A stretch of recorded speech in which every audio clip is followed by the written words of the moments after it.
Hello everyone, in today's video, I'm going to show you how to delete cells in Google Sheet and manage your data. First, select the cell or range of cells you want to delete.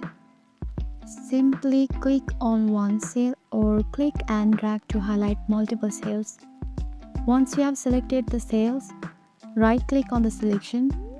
From the menu that appears, click Delete Cell.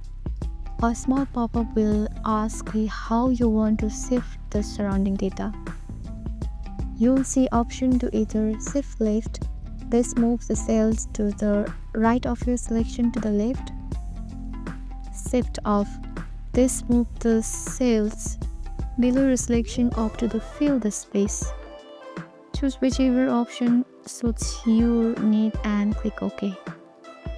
If you want to delete multiple cells at once, just select a large range and repeat the process. You can choose to delete entire rows or column display too.